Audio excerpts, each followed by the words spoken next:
45. Brown, 45. Hot, hot, hot, hot, hot, hot.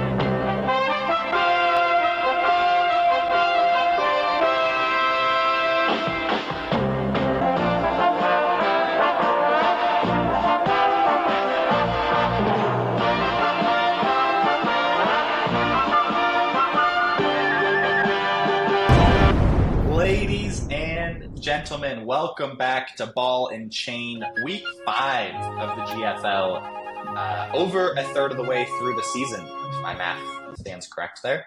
It is. Big week last week, big week this week. We are recording Saturday morning, so we've already had what was a nuclear Thursday night football with Kirko Chains going out there, getting the overtime dub. I thought this was the dress rehearsal. Dress rehearsrsal? Big Kirko wakes up dripping like this. Kirk. I like it, Kirko. You like that? My headline, I try and highlight as many different managers, people not on this show or who come on, just to get some different exposure. But I got to give credit where credit is due. My headline, damn Daniel. Jaden Daniels, QB1 on the season thus far.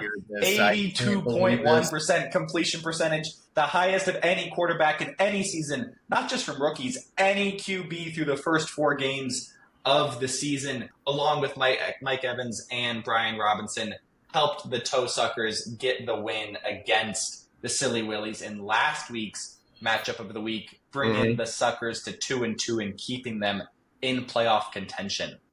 He will regress. I'll just put that out there right there. That being said, I'll text you later about a trade. Moving right into the next matchup here. The headline is A-Chain's back pains. The Florida man playing Kyron's back pains, but it turns out it was all on Devon A-Chain's shoulders. And guess what? He came up extremely short. The guy needed 9.6 points to win from Devon A-Chain. He's been crushing. And he comes out there and he puts up a stinker, just about 5 to 6 points. You brought up Monday night. I want to shift over to my last headline for this week.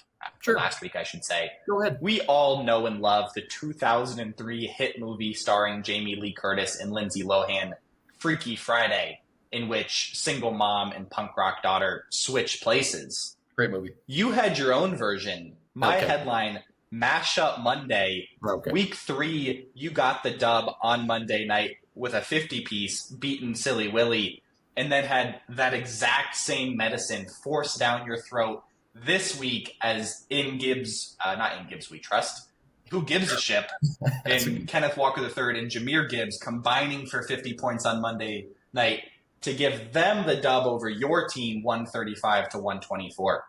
That's absolutely absurd. 3 touchdowns? Are you kidding me? God, that one hurt. It really seems like I'm living and dying by Monday night here. I don't know why. Can I have a relaxing Monday for once during the fantasy football year? That's really all I'm asking for. The only relaxing Monday I got was when Brett blew my doors off and I knew it wasn't going to win. And I was relaxed. Moving into my final headline here. Cooper, I'm sure you've seen the absolute classic movie with Jim Carrey, Dumb and Dumber. Of course. Of course. Well, my headline is silly and sillier, absolutely, because I think there are 2 Silly Willies in this league. As you know, racked with injuries, absolutely racked. It's Jimmy. It is now Jimmy of Won't You Be My Neighbors. What a horrible week for him. Oh, my God. Malik Neighbors gets knocked out on the sidelines. Patrick Mahomes blows Rashid's knees out. And Khalil Shakir is also hurt. He's out this week. That's all of his wide receivers are all hurt. He looks like the Silly Willies in their medical department. It's ridiculous. Their teams are very identical. They even both scored 100 points last week. The similarities are uncanny. However, I'm going to say that the Silly Willies are the sillier of the Silly Willies. I got a bone to pick. Listen, I wore my tie for the first time this year because I got some business to take care of. I'm coming on here and I'm saying the Silly Willies are officially an absentee manager. Absentee manager. Big claims. Absolutely. Granted, Juwan Jennings put up more points than Debo, but Debo was in. If Debo's playing, you play him in that game. He's not looking.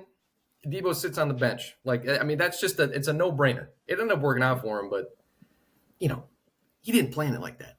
And then this week, I guarantee it, that we're recording this on a Saturday, game's on Sunday. He's going to play 2 guys that are out, put up 2 goose eggs. I sure hope not. I'm here to say the Silly Willies are an absentee manager. Akin to the Bozeman Waffle Stomper, I'll say that. Wow. Yeah, how about that? That's a callback. Yeah, the Silly Willies have been active in all the wrong ways, from, I don't know, hiking the Oregon Trail, being in Argentina or something, and now out in Australia. It's difficult to see where that manager is finding the time. And it's clear he's not finding the time to even take 10 minutes to look at his roster, put some bids in on the waivers. I think we did institute that if you play somebody who's out, you got to do the punishment as well. He might have to eat 2 bananas. Or whatever the punishment is this week, And welcome to the show, Brett Kunkel, the manager of LeBron's third leg. Brett, how are you doing today? I'm doing well. Thank you for asking, Brian. How are you doing? I'm doing all right. I don't like seeing you on this show. I don't like seeing you at all, but I'll get through it. Yeah. We'll see. Brett, are you ready for some hard-hitting questions? This is the first interview of the year, believe it or not. I think you've earned it. Is it really? Wow. I feel honored to be on the show. Longtime fan. As you should. Cooper, you got anything you want to open up with, or do I just go right at this guy? I'll let you kick it off. I'll jump in where needed. Sounds good. Brett, why can't I beat you? What's going on there? Is it something I'm doing? Is it something you're doing? Unfortunately, I think it is something that you're doing, Brian. I don't know what it is, but when I see your name on the matchup a couple times per year, I do smile. I do look forward to it. I get you twice a year. I think, as you said, it's been a mushroom stamp. It has been LeBron's third leg mushroom stamping you repeatedly. I'm glad you're watching till the end. I don't know if everybody knows this. We got some Easter eggs at the end of every ball and chain. Of course. Brian, I need to jump in with maybe the most glaring question here. Brett, your team being a clear blue blood in the league, one of the 3 that has never changed its name throughout the 3 seasons of the GFL. Your namesake, LeBron's third leg, largely considered to be the GOAT of all sports. Given where you're sitting right now, I got to ask, where do you compare, or where do you rank a guy like Lightning McQueen with 7 Piston Cups to his name? I mean, as you can see, I'm a big fan of Lightning McQueen. He's got to be the GOAT, not just the GOAT of racing, but I think the GOAT of all sports, of all characters. I mean, and I will say, despite my name, MJ is the GOAT, and I'll just leave it at that. Brian, we've argued about this before. I don't want to hear a single take from Brian about LeBron. No. They're tired and old, much like the man himself. I cannot believe it. I will bring up this thing. Is there a possibility we see a rebrand for the team this year?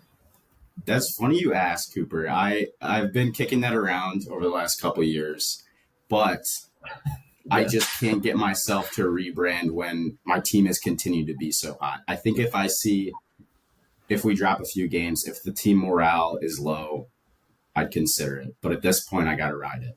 That's been my philosophy here. I bet. Speaking of your philosophy, how do you run your team? Why are your teams always good? Like, what is it? Is it luck? You make it seem like it's always luck, but I'm catching on that may not be the case. Brian, I feel disrespected by you all the time. I don't know what it is. I feel like everything is luck, whether it's poker, whether it's fantasy football, it's all luck. I gotta say, you disrespect me. It starts with the draft. Let me tell you, it starts with the draft. You got to draft a good team. I know your metrics for coaching involves a lot of trades and a lot of movements that gives you a better score. I think it starts with the draft, and you don't put enough emphasis on that. Oh, yeah? How's your first round pick doing, huh, buddy? I don't know. Okay. It's, McCaffrey is a bum right now, but he's getting healthy. The fact that I picked up Jordan Mason, I think, has been a whole season saving move for me, because without him, it would be difficult. And I picked him up for $1, I'm pretty sure. So that was a huge move.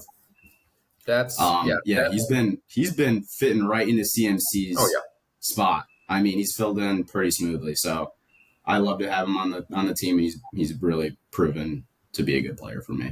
That will positively shine on you in the coaching metric. Just look out for that. No one looks out and is excited for the coaching metric. I can say that pretty confidently. I think everybody is, frankly, and it's coming out soon. With the FOB, the formulas that we can introduce into this are the ceiling has been raised. The bar has been raised. Yeah, you mentioned picking Surprising. Jordan Mason for $1. You currently have $966 of your $1,000 budget for the agent waiver wires available. Talk me through the mindset there. What are you saving up for? Who do you think is going to come around as a diamond in the rough in the latter half of the season that you might blow that on? Another good question. I feel I've been looking at other teams' balances, and there's still quite a few up in the 900s, and nobody wants to be the guy that can't outbid the other team. So I'm not sure who's going to pop up, but if a diamond in the rough does shine,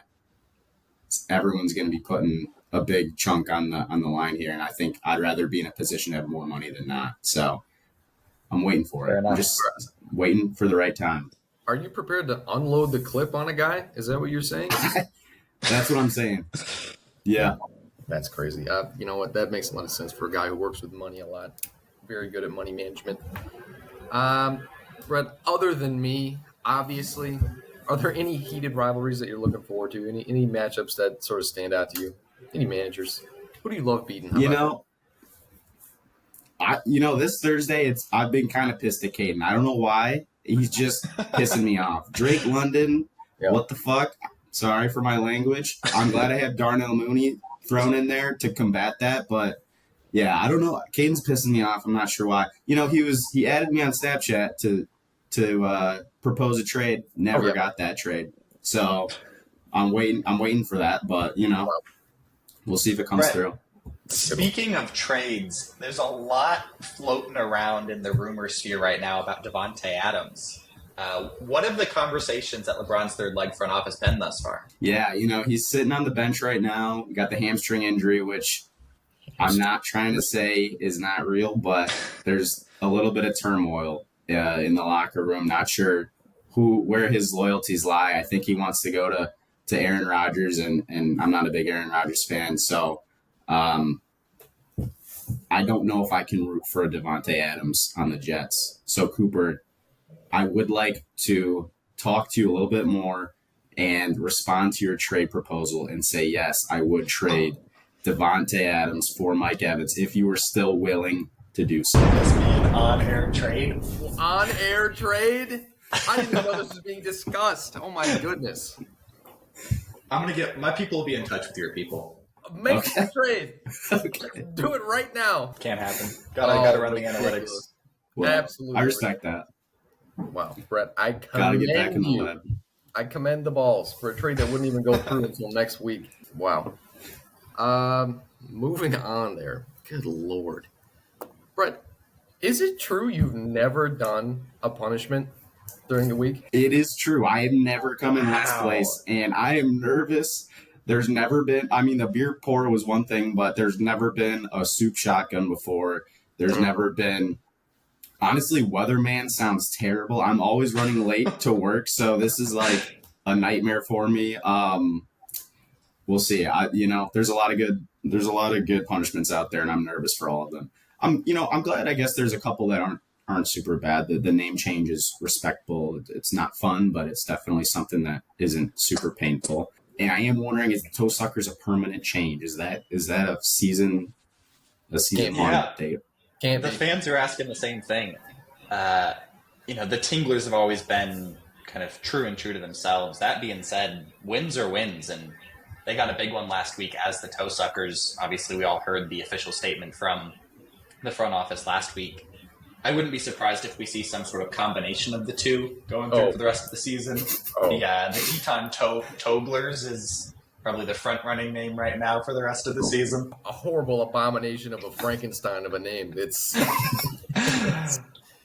not good. I don't like that. Brian and Brett, for this matter, we've warmed up with some, I think, lighthearted, kind of fun questions thus far in the interview. I think we need to turn the page a little bit and get into what the people really want to know about this team and some of the historical flaws, particularly when it comes to playoff season for LeBron's third leg. 2022, you had the bye in the first round, going in as the 2 seed, got stomped.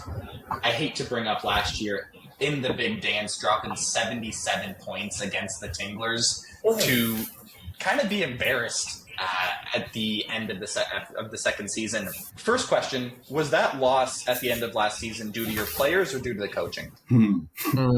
That's a good question.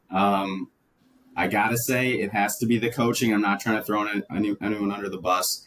Respectable. That's on me. I think in prior years, I've put a lot of focus on the regular season, put a lot of focus on the draft, and I just coast at the end. And I think that's got to change. I'll take that one. That's on me. You'll see a new team this year. I expect to be in the playoffs, and I want to finally get a dub in the championship game. It's been elusive throughout my entire fantasy football career, but I'm hoping this year is different. And that starts with me. It's good. High aspirations. Respectable.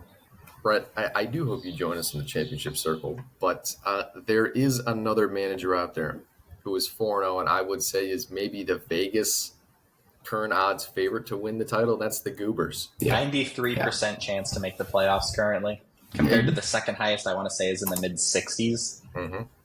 You guys have had a very similar career arc. Both of you made championship games. Both of you come very close. You made the playoffs every year. I mean, do you have something you want to say to the Goobers? Is like, you guys are so similar. I mean, do you think you can beat him? To the Goobers, I say watch out. It's like LeBron's third leg is about to bring the hammer. So I do respect Chris. I love the man. I think the Goobers are a fantastic organization, and they've proven to be a top-notch blue blood in the league. So I don't have anything but respect, but respectfully watch out. Who's the worst team in the league? Love it. Wow. I think that's a loaded question. As much as I want to say Brian, and as much as he's confided in me, like, hey, does my team suck? And I say, no, Brian, your team doesn't suck. It's not that bad. I don't want to say Brian. Looking at the standings, I feel for all the teams that are at 1-3, but they're still in it. This league is close. I think this year, we got no teams that are 0-4. Everyone's still in it. It's hard to say which team is the worst, but I think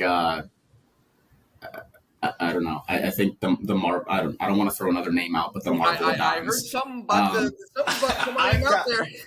What was that? As I look around the league and I'm looking at the different team names here on my second screen, the Marveladons are sticking out like a sore thumb. Wow. I just feel an urge right now to hate on the Marveladons. I mean, go ahead. Justin Fields, as a Bears fan, you can't be starting Justin Fields in your league. He's a bum. He'll prove to be a bum through the rest of the year, but I'm just not seeing many game-breaking players on this roster. I mean, Pat Freiermuth at tight end, Mark Andrews has been a bum. The team's not. Zach Charbonnet starting at running back. No offense, but that guy's ass. I don't think I'd be excited about anyone on this roster except for Marvin Harrison, but he can only take you so far. So I wasn't expecting to hate on the Marvs today, but it just happened. So sorry, as it usually does. I'm glad you landed there. The Matthew Fannin hate segment is a recurring segment on the show. We greatly appreciate you being here, taking the time out of your weekend. Seems like you got some big plans for the afternoon with where you're starting this morning. I want to give you an opportunity to speak directly to the people. Despite some of the late season hiccups that LeBron's third leg has faced, the team is clearly a well-respected organization. I think a lot of young potential managers out there look up to you. What would you say to them as they're getting ready to start their fantasy football careers and come across some of those ups and downs that we know this sort of sport and this sort of organization experiences? Yeah, no, I owe it, I think, to all the little boys and girls out there that are looking up to LeBron's third leg. I need to bring home. I need to, Excuse me. pause. Oh my goodness. Wow. So I owe it to them to bring them home a championship. And I'm going to do my best to do that. I think it starts with the preparation. When you're looking at July and you're thinking about fantasy football, that's where it starts. Get in the lab, do your research, be ready for whatever happens draft day, and then follow through to the end. And that's something I'm still working on. So that's my advice. Wow. There you have it, Wow. folks. Wow. Very wise. Brett, we are just going to roll right into the next section. You are the matchup of the week. It is versus Kyron's back pains. You talked about it a little bit earlier being a heated matchup. I'm going to go in first. Wan'Dale Robinson is going to tear your ass up. He might get 30 targets in this game. He might get 30 targets. You got to watch out for him. And I think T might do better than Jamar this week. I'm just putting that out there. So, Wow. but I do have Caden winning, 132 to 130. You want me to speak now? Brett, do you want to? Brett, I'd love to hear how you're feeling about the matchup. Who you think throughout Sunday and Monday are really going to be the difference makers? Yeah, I mean, what a start Thursday. I mean, it was just Kirk Cousins going nuclear. It's Little Snatch.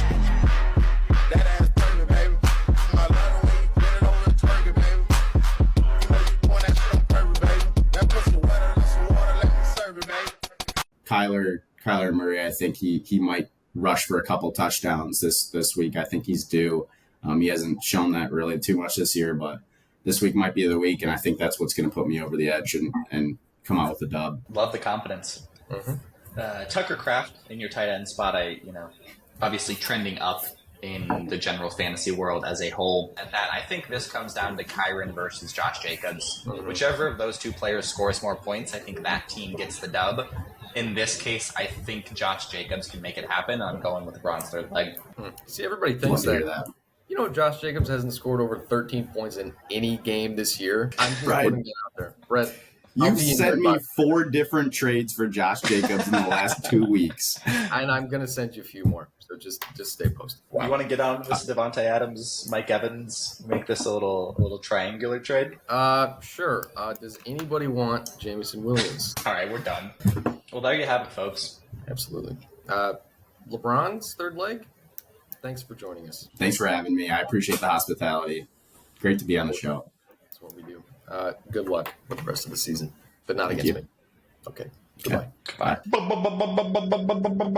Bonus segment. Let's go. Cooper, it's my week for the bonus segment. Are you excited? Heck yeah, You it is. Ready to have some fun? I am locked and loaded. Woo! I got sort of a spinoff of your bonus segment last week, where we were ranking people. Remember that? That was several weeks ago. We did Glue Guys last week. Oh, it's all the same thing. Cooper, you're going to be putting some managers into some tiers here. Is what you're doing. Oh boy. You've Okay. got 4 tiers. Oh, what's that? You've got 4 tiers. You got goated, good, mid, and bad. You could put 2 managers in every tier. But that's it. So I'm getting 8 managers. You're getting 8. total. I'm throwing 8 at you. Goated, good, mid, bad. Absolutely. You got 4. Are you ready? I'm ready. Amazing. We're gonna throw Brett out there. Rank this based off of anything you want. Go ahead. We're gonna leave it intentionally open. Yeah. Despite what some coaching metrics in the past have said, Mm-hmm. despite a lack of form in playoff season, you can't argue with the regular season results, whether it be players or coaching that has gotten him there. That's a goated manager in my eyes. The glazing will never stop. Moving on to Kyle Shahid Marid. Oh, Mm-hmm. wow. Recently on the rise. He's got 1 playoff appearance in the first year there. 1 playoff appearance. I believe he's the second highest points for in the league this year, despite sitting at 2-2. However, his Last season was really one to forget.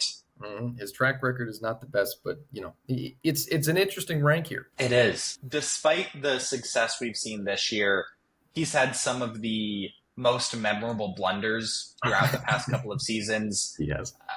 Dropping Amari Cooper in week 2 last year to lose to the Tinglers. The infamous Joe Burrow, Dalvin Cook trade of the first season. Great For trade. those reasons alone, I'm going to have to put him as a mid manager. Mid manager. Wow. Look at that. Now, where are you putting me? You've got a chip. It's tough to argue with that.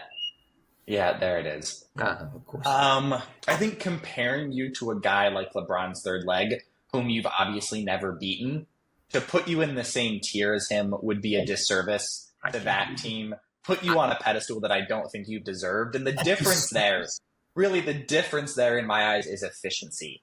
When LeBron's third leg makes moves, they make them with intention and they make them with a clear rationale for what the season looks like.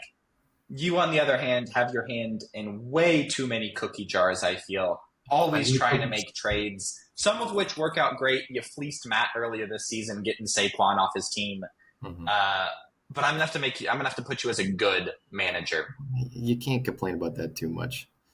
I like cookies. What can I say? Moving on. We're going to go with, this is another interesting one. We're going to go with the commissioner here. And this is where it gets tough because I now have one manager already in each of the top 3 tiers. You don't have any in the bottom tier. I'll throw that out there right now. I don't. Kind of the inverse of what I said about LeBron's third leg, where, maybe the moves he has made haven't been headlines or game-breaking things, but the team speaks for itself. Mm-hmm. I think on the flip side of that, for James DeCamp, as our commissioner, as someone so involved in the league, always active in the group chat, obviously monitoring the league from a legal standpoint, Of course. picks up players every week. I think I've got to put him as a... He just made a trade. I think he's earned the spot of good. Wow. He's up there with me. Credit where credit is due, Jimmy. Again, a rare, wholesome shout out to our commissioner. Yeah, you gotta cool it with the wholesome shout out to the commissioner. That's too many episodes. You gotta put it at week 2 and then week 13. You gotta space them out. Just made a trade, by the way, for my players. Those guys are getting passed around so much. It's just Travis Etienne and Stephon Diggs. They just keep rotating. I think they will come back to my team. Maybe. We'll see. If I traded Jimmy, Saquon, Barkley, then that means I would have just ended up getting Zay Flowers for free out of that trade with Matt. An interesting concept. Next up, we are going to go John Daly of Who Gives a Shit. It hurts. It hurts. But coming in last year, not having a great draft, currently sitting in 11th, I believe, on this season, we could pull up at least half a dozen clips from the past few episodes where we've predicted him to win a matchup of the week, predicted him to make a strong run of form to make the playoffs, and he just hasn't done it. I love the guy as a human being. As a manager, he's in the bad tier. Wow, there he goes. Maybe he's got something to prove. Prove me wrong, please. I would be the first one to give him a pat on the back if that's what happens. We tend to be pretty big fans of the teams that the league puts together. So that is good. Next up, we do have the Florida man. I mean, they're not a GOAT manager. That's pretty clear. Are you about to call him mid? I can't call him good. And I think if you look at his team and what they've done over the past couple of seasons, mid is exactly what I would describe it as. I love it. Florida man going in mid. How do you like it? So we have 2 managers left that you're giving me, one of whom is goated and one of whom is bad. I've set this up perfectly because I got them all lined up here. I figured you did. It has gone maybe exactly as planned here. You don't get to change the order now. I'm now changing the order. You got to think what I'm trying to do here. This is a one-on-one game here. You've done pretty well so far. Listen, Brett was a layup. All right, I like that. You're not switching the teams, are you? You're just changing I got them written down right here. Okay. Oh my goodness. Yeah, we're gonna go with Marvel down on the Fins. I knew you would. Marvel down on the Fins. I don't necessarily agree with this, but I don't see a world in which you put this exercise in front of me and don't try and make me say that Caden is a goated manager. So for that reason alone, I'm going Marveladon in the goated manager spot. You're putting Marveladon in the goated spot? He's had some playoff runs. He's done okay as a manager. He's made some big trades, not necessarily favorable ones, but I got to credit the guy for being ballsy and making trades. We're going to say Matt Fannin, goated manager. Say it again. Say it with your chest. Matt Fannin, goated manager. Oh my Matt goodness. Fan in Love segment. Put it up. Ooh, ooh, ooh. Absolutely not. We will not be doing that. Cooper, this is went exactly as I wanted it to. The last manager is you. The last man. Say it. Where are you putting the tinglers? The Tinglers don't exist right now, so Where are you putting There's that. the tonglers? The toe suckers? Where are they going? I don't like this. I took a chance. You did. And you it you didn't could work have out been for me. in goated tier. I could have. I don't know if I deserve goated tier coming in last after season 1. But it hurts more now. merit. You've got merit to be in both tiers. You've been last and first. In that case, I'm putting the toe suckers myself in the bad tier as a manager. What a great bonus segment. Cooper, Lovely. thank you for joining me once again on this absolutely of a beautiful morning. God, you love a breakfast ball and chain. Absolutely. And Brian, I got to say one thing to all the boys in blue out there. We're looking to get a dub against Washington. Let's go! Go Blue. All right. Thank you all for joining us. Have a great week. Goodbye. Goodbye.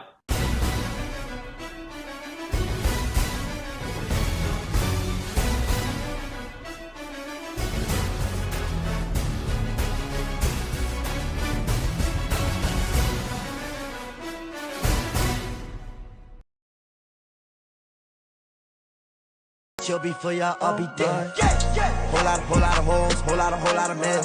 Yeah, whole lot of clothes, nigga be stealing my sweat. Whole lot of emeralds.